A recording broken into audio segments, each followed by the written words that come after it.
Evening. Welcome into the program. Hope you're all doing well. Happy Monday. Jeff Ulrich is here. Brendan Glasheen. We are the Slate. We take you up until 6 o'clock, just shy of 6 o'clock here on the DraftKings YouTube page. We're also at DK Nation on Twitter. Also the DraftKings Twitch channel. Yes, we are a DraftKings show.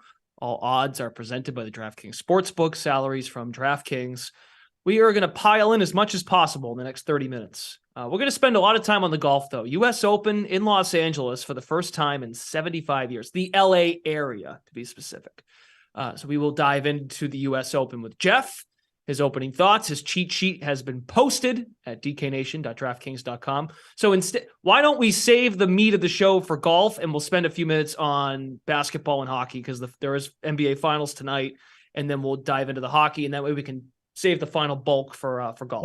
One more game to go, I think, in both of those. I tend to agree, and let's just dive right in. Let's not waste any more time. Pike and Eamon behind the scenes, thanks for being here. To them and to people watching. Okay, Game 5 in Denver. Nuggets a chance to close out the Miami Heat in Denver. Denver Nuggets have never won the NBA championship. It's their first NBA Finals appearance too. There is injury news. It feels like a while since we've had like a true meaty injury news story to a significant player. Tyler Hero, remember him? He was like the dude for this Miami team in the bubble when they went to the finals against the Lakers. Yep. He is going to give it a go. That is the plan. Adrian Wojnarowski of ESPN reported first that Tyler Hero is going to was upgraded to questionable today. That's out there for everybody to see. Woj's report expected to suit up for Game 5 and attempt a return tonight. I think he's coming off the bench for the Miami Heat. They're shooters that destroyed the Celtics. I'm not trying to sound petty, but it's going to come off that way. They've come back down to earth. Your Caleb Martins, not so much Martin, more so Strus, Vincent. Anyway, Miami getting 8.5 points, totals at 210. Jeff, we'll get to the Stanley Cup final in a minute, but do you think, is this over tonight? Is Denver finished the job? I mean, but Miami's as about as greasy team as comes. Certainly their shooters could just go bananas tonight. I think that's their one, sort of path to victory here. If we're just giving them a shooter's chance, it's do they just start draining threes again? I will say this: I'm kind of interested in the over for that reason. I think Miami is absolutely going to come out and try and shoot the lights out, but I also just think that it's just overmatched. I mean, like we've seen it in every different scenario: low scoring, high scoring, whatever, close games, blowouts. The Denver Nuggets are just the better team here. Mm-hmm. I don't hate the idea of taking the Heat on the spread, but or like I said, the over as well. But no, man, I don't really have a reason to see this extending. I mean, what else do we need to see? The Nuggets came back from behind and won. The Nuggets won twice on the road handily in a spot where you'd think maybe they'd have some letdown. Again, maybe the big moment, it's in Denver and Miami just gets on top of them and they just can't recover fast enough. But I don't know, man. Even in that scenario, like if Denver gets down, they're probably just going to be a good bet in the money line live because of all the firepower they have. So I think this one's over. But like I said, if I was betting, I would probably think about either the 8.5 or the over. Okay. Plus 8.5, I should say. Denver has gotten to this team total. It's at 109.5. Denver's been getting to their team total over the last couple of games. 108.95 the win in Game 4. They had 109 in the Game 3 victory. 108 in Game 2, 104. More so their defense. So if you believe in Denver, they've played well defensively. But to Jeff's point, it's a little scary to think does Miami still hover in the low to mid 90s. I think a better way, like kind of a funner way to play this. I mean, betting can be fun. Obviously we're trying to be profitable as well, but again, I would look to some of the Heat's like 3-point props. Gabe Vincent at minus 130 to go over 1.5. Caleb Martin also plus 130. A couple names there, like I didn't hate. Duncan Robinson's been pretty good as well. He's minus 110. Mm-hmm. If Duncan Robinson goes over his point total, he's probably going to go over the threes. So I would say like Duncan Robinson probably be maybe my first target. there, just in terms of what I've seen and the rotations and stuff. But yeah, that's one way to think about it. You could look to ladder them if there's some alt 3 lines. Oh, there is alt 3 lines. So yeah, that's I mean, if you look at the player props again, I like the story from Miami that their shooters are probably going to come out and just start chucking it. And I think there's 2 or 3 guys who could legitimately, get to like 2 or 3 3-pointers tonight. Okay. Yeah, Tyler Hero's got a line too, 1.5 threes, plus 185 to go over, minus 230 under. So that's of course a reflection. I mean, you're probably more in tune with it. Like, how much is Tyler Hero going to play tonight?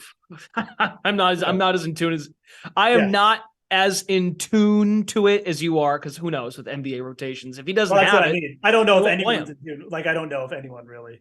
It was just a guess, right? So. Yeah, I thought we were going to see him earlier. That's what I thought that reporting, if I remember correctly, they were thinking game 3 as opposed to I'd forgotten about him completely, because like you, I thought he was going to be like the start of the series, and then he just didn't show up, and now he's here. So it's hard to know what to make of it in game 5. He's just showing up. Mm-hmm.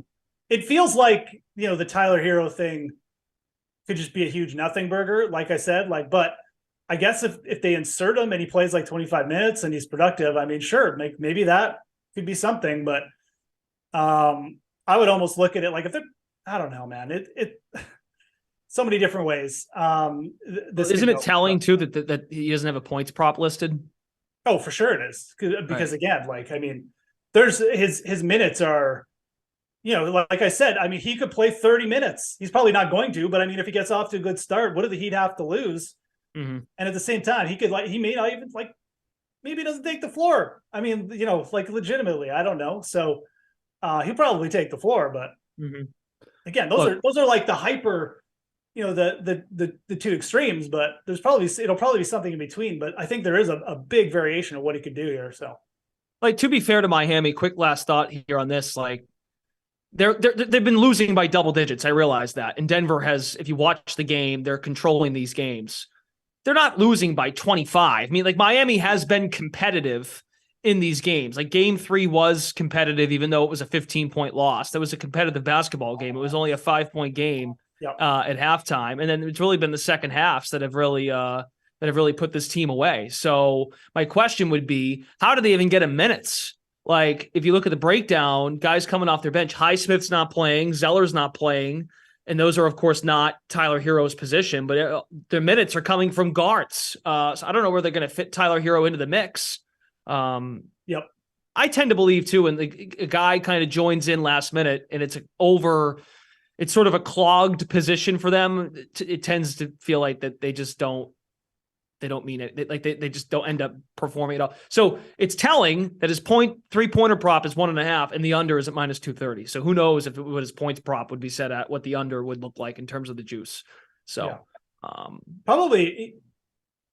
probably a good underplay, to be honest. Now that we're talking about it, but I mean, I know it's a big number, but meaning the minus 230.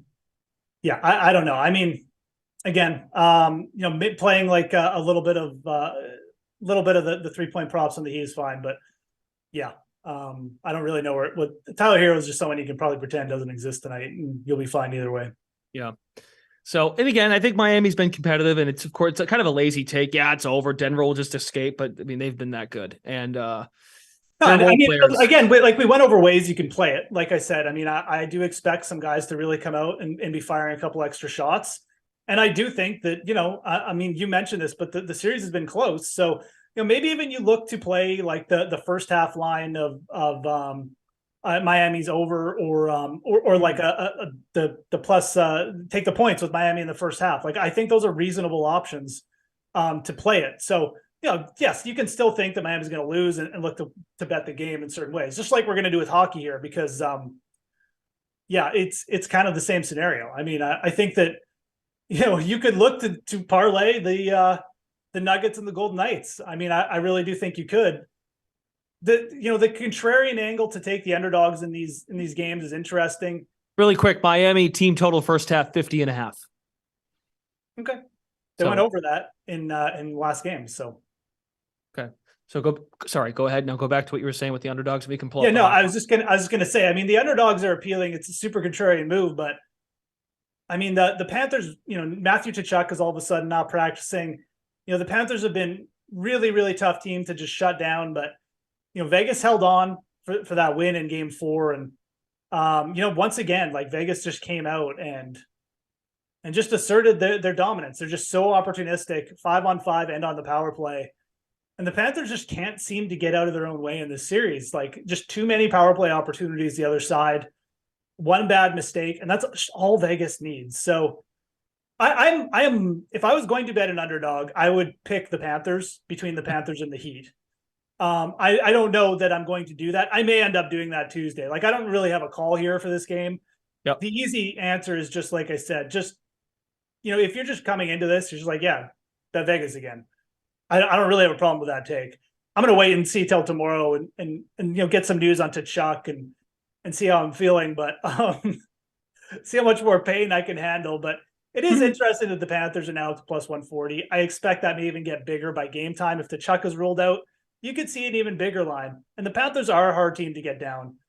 Golden Knights going to be just a crazy environment. Hockey's a little bit different than basketball as well. It's a physical sport. One little bounce can really turn the tide of games. So I think the underdog's definitely more in play on the NHL side, like way more in play. But again, not necessarily a spot you have to go to either. So Vegas is even money on the 60-minute line, plus 100 to come out victorious tonight. But again, you make a good point. You got to monitor some injuries there if Tkachuk's out. Does that appeal to you? Even money on Vegas just to win in regulation, or are these games just too close where you're like, they have been pretty close of late. I know. Like the last I was on Vegas the other night. I'm like, oh my gosh, this is going overtime. Yeah. No, exactly. Right. And I mean, look, like, say it all the time. The hardest game to win is Game 5, or the closing game to get your fourth win of the series. And it's true. I mean, the other team is just do or die, nothing to lose. And you're going to see a lot of that attitude from the Panthers. It's just the Panthers have had that attitude a lot during the playoffs, but the mistakes just seem to be catching up with them. And I just have no reason to think why, we've seen Vegas control. They've been better from like expected goal rate in terms of just shooting and everything.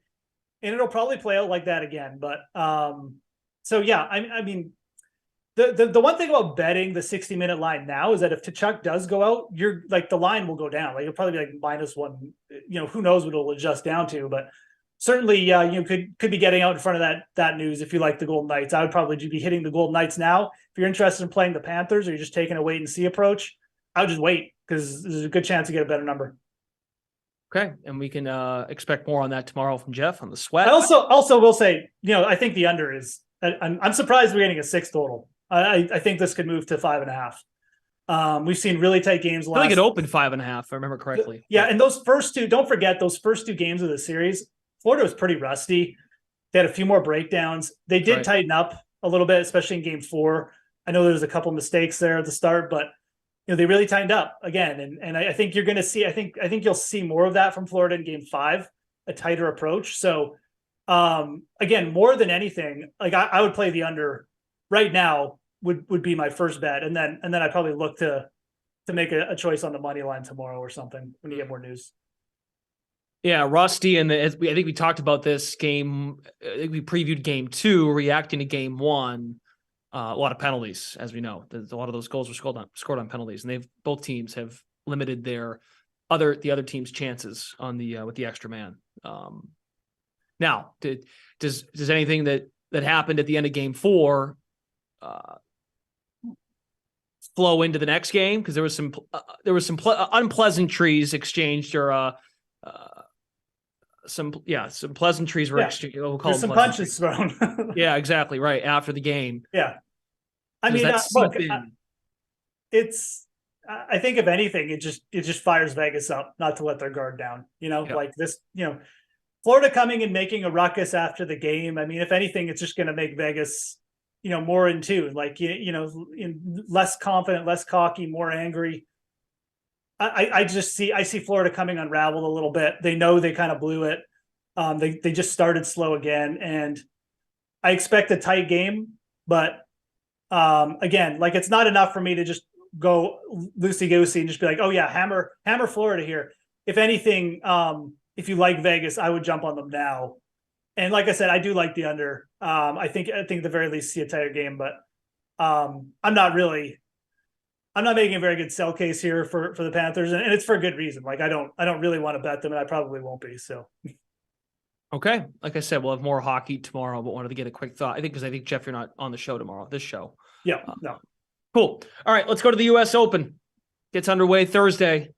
I've got the DraftKings contest pulled up as well. Sportsbook, outright winner, top 5, top 10. Can work our way through this, but exciting. U.S. Open should be good. You want to quickly recap RBC Canadian and how Tommy Fleetwood just came up short in the playoff? Yeah, no, I mean, look, it was a weirdly good week for me, despite the absolute heartbreak. It could have been an amazing week. Been a good couple weeks for you. It has been. I mean, we hit the outright winner at Hovland. And look, I mean, Tommy Fleetwood had the lead on the 18th hole. If you're ever betting outrights and you get one of your guys into a secure position like that, he didn't have the outright lead, excuse me. He needed a birdie to win, but it was a par 5.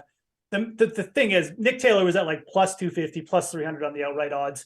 You can always hedge a little bit of your outright winnings, which I did do. So again, profitable week, didn't get the outright over. That's fine. But, Brandon Wu hit the top 10, had him listed in the bets as well, won the matchup bet. So, overall strong week for sure, but could have been better. Doug Gim just missed the top 10 by a stroke. Tommy should have won, but it's a fun week, man. And you know what? I mean, again, if I'm going to lose my Tommy Fleetwood bet, is going to be to a Canadian sinking a 72-foot putt, winning his national championship. I'm fine with that. I'm more than fine with that. Just a crazy achievement, really, by Nick Taylor. So much pressure on him. So, well done, man. But yeah, fun week. Golf has been crazy the last 3 weeks. I mean, the Colonial, the way that ended was insane. The Memorial was even tighter. Another playoff. We've had 3 playoffs in a row now. This week looks like it's going to be a continuation. LA Country Club looks great.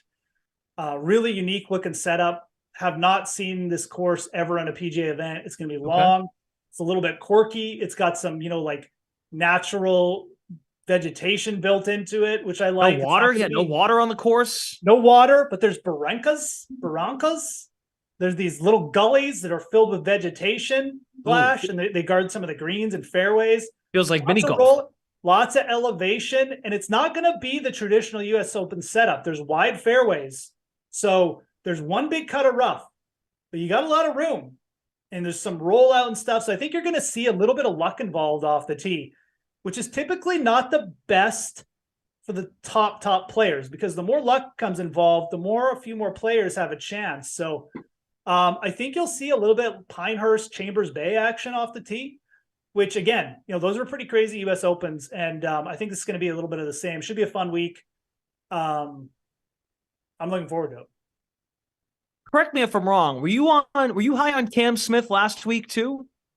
No, Cam Smith's on live. So he didn't play last week. I mean, I was thinking of Cam Young. You're thinking of Cameron Young, who is terrible. Yes, sorry. He was definitely my worst call of the week, but we made up for it. I always get them. Well, Cameron. No, it's okay because it's a good lead-in. Because I really like Cameron Smith this week. That's why I was. Yes, go ahead. He's in my cheat sheet. Yeah, he's 9,000 for DFS. He's around plus 2,500, plus 2,800. Exactly right. 2,500 plus 3,000. Great. But I definitely like Cam Smith this week. He's top 10 in his last 4 starts on live. He top 10 at the PGA Championship. Cameron Smith lost like 2 strokes off the tee at the PGA Championship and finished T9. Again, I think when you're looking at the setups this week for Cameron Smith, wide fairways, he's not accurate off the tee, but he's got a little bit of distance. Like he can get it out there. And I think that the player this is going to benefit the most, I think, is going to be a player like Cam Smith. So good with his irons, especially when he gets in close. He knows how to save par. He knows how to manage his way around a course. He finished T4 at Chambers Bay in 2015, West Coast event.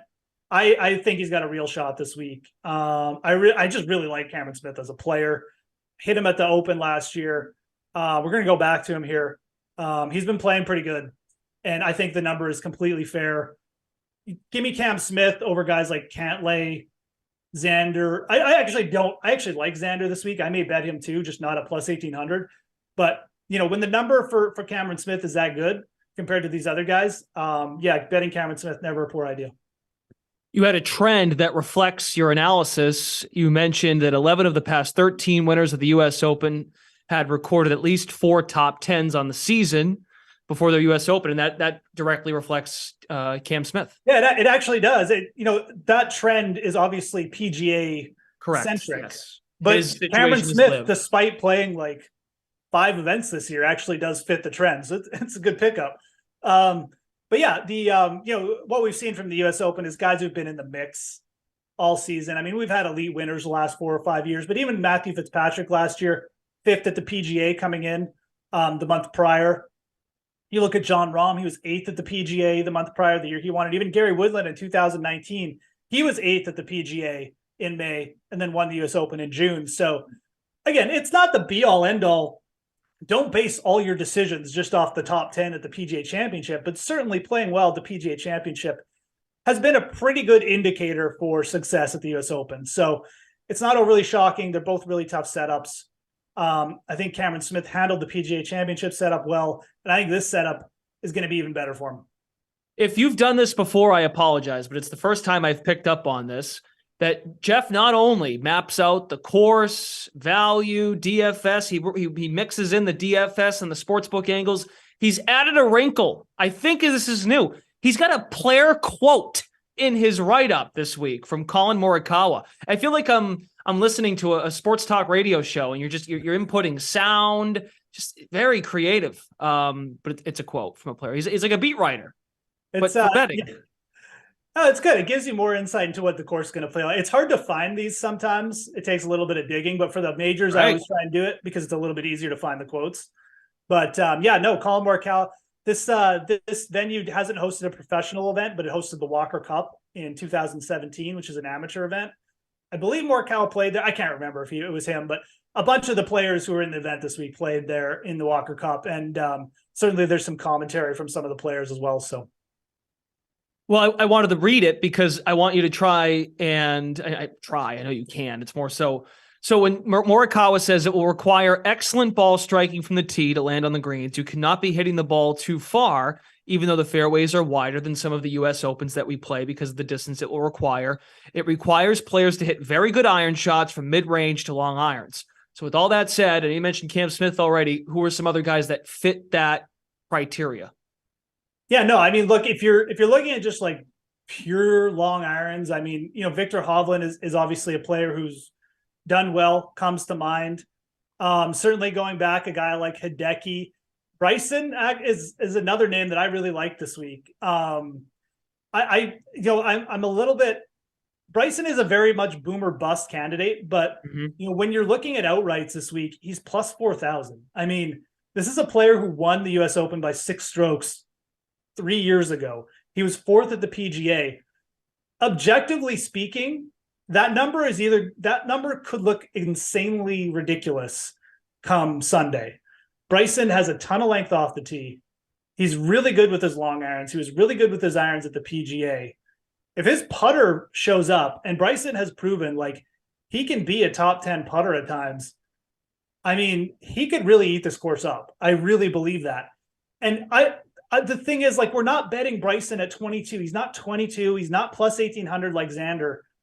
He's plus 4,000. So if you're taking a shot with someone, I mean, again, he was top 5 in the last major. I have no problem with Bryson this week. He's played well the last 2 months. He's played well on LIV. He's gotten himself in the mix there a couple times. First round leader at the PGA. I think you got to take a shot with him. And you know what? Maybe you just put him in a couple DFS lineups. Maybe you take a little piece of the plus 4,000, but you're not gonna. It doesn't have to be a huge investment with him. That's the nice thing. It doesn't have to be, oh, he's plus 1,200. I got to spend allocate a big portion of my bankroll or something. So I like Bryson this week just for that reason alone. I don't know exactly if this course is going to mesh with him. It's always a little bit of a guess, but I mean, I don't see why it wouldn't. He's a cerebral player. He's got the length. He gets his irons up high. I'm completely fine with taking a little bit of a piece of Bryson DeChambeau this week.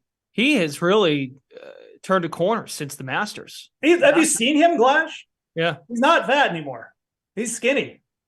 He's in really good shape. Must have been who he was with before. I'm joking. I'm joking. He switched his diet. They all do eventually. Well, I was mentioning how he was with DraftKings. Maybe he's turned a corner. Oh, right. Yeah. There was too much free food at the DraftKings buffet. Yeah. Yeah. The DraftKings not only he gets the swag, but maybe he's but whatever. He's tightened it up. So he's looked good. He's played well. I mean, yeah, whatever you think of him, again, like I don't ever bring personal opinions or like what I think about guys into golf. Yes, we have our guys we cheer for, but if a guy's at a good number, guy's at a good number. And again, US Open setup this week. You got to keep that in your mind. I think it definitely could favor a guy like Bryson quite a bit. Where are we looking really down the board? Bryson, that's a good number, 40-1. Yeah, no, I mean, I think there's more than a few people who are quite live this week. Where is my guys here? These are real long shots. Yeah, wow. Actually, Siwoo Kim. Siwoo Kim plus 6,000. Plus 6,000. I couldn't find him. There he is. Okay. Siwoo Kim, I don't mind that number, plus 6,000. I mean, his number may have fallen a bit, but he has played extremely good of late. He's been great off the tee. He's got a really good short game. Siwoo Kim has like an all-world short game. If that shows up this week, he was really good at Memorial too. Like, I love the way he looked at Memorial. Bounced back from a couple double bogeys. He is Siwoo Kim is a really kind of underrated player, in my opinion. And again, if this setup plays a little bit more like Pinehurst or Chambers Bay, where there's rollout, you don't have to hit it 350. You get a little bบof roll. It's really greasy around the greens. It's fast. I think Siwoo Kim could really do some damage. So I like him for a top 10 or, definitely an outright. I think he's live. I'm going to throw out one guy who's even longer in the odds, and that's Mito Pereira, another live guy at plus 8,000. I like a lot of the live guys this week. I'm not going to lie. But Mito is another he is a player, man. I mean, had the lead at the PGA Championship last year with a hole to go. Yep. Right. He finished third at Silverado, which is not too far from here. It's in California. He's played the Genesis before, played really well at the PGA Championship last month too. He was top 20. He gained like 8 strokes tee to green or 8 strokes ball striking. He's good. I feel like he was a sleeper pick for a lot of people at the Masters too, and he sort of imploded very early. Yeah, the Masters is a little bit, it's his first time playing. I'm not really shocked they didn't do well there, but this is a bit of a different setup. I think Mito's a bit more of a wild card than like say Siwoo, but I mean, I like the odds, and certainly a guy you could target with like a top 10 as well. He's a good player. The main thing about Mito, like he's playing well. He was third in his last start on Live. He was in the mix for the win there. Like I said, played really good at the PGA Championship. I'm really interested to see what he does this week, and I've definitely bet him. Okay. It's for the first time in a while. I feel like we haven't had to talk about weather. Like it's gonna be beautiful. No, I know it's gonna be perfect. It's gonna be like low 70s. It's actually gonna be cooler than it should be, but it may help the course play a little bit easier than it should because it's cooler. But we'll see. I still think that the USGA will probably have this thing rolling just insanely fast by the end of it. But yeah, a little bit cooler, not much wind and lots of sun. It'll probably bake out. Okay. And then I know most of the time the outright prices usually line up pretty well, almost always well with the salaries at DK. Scotty Scheffler, rightfully so, at 11.4. Does that make sense to you? Is he a must? Is he a guy you got to have in there? I know it's cliche DFS. No, it's fine. I mean, we have different pricing this week. You look at the 7K range. You went down there, Adam Scott, Bryson, a guy like Keegan Bradley. Like it's not hard to make balanced lineups with Scotty Scheffler, and Scotty Scheffler is playing so good right now, tee to green. I think if you're going that route, it's completely fine. You can fire away in the 7K range because of how cheap some of these guys are. Mm-hmm. Siwoo Kim's 7,300. Bryson, Adam Scott makes the Patrick Reed right underneath Scott. I mean, like all of these are really good plays. So, in my opinion, at least, and there's other names down there. So, yeah, to me, it's probably best. If you're not going to start with Scotty in like a balanced cash game, you're probably thinking maybe a couple guys in the 9K range like Spieth and Cameron Smith. Right. That's viable. I mean, Spieth has played well, but like the upside that Scottie Scheffler has shown, if you don't have him in your cash lineup, he's going to be very highly owned just because of how the salaries. I was just going to ask you that, what the projected ownership would likely be. I think, again, it's early week.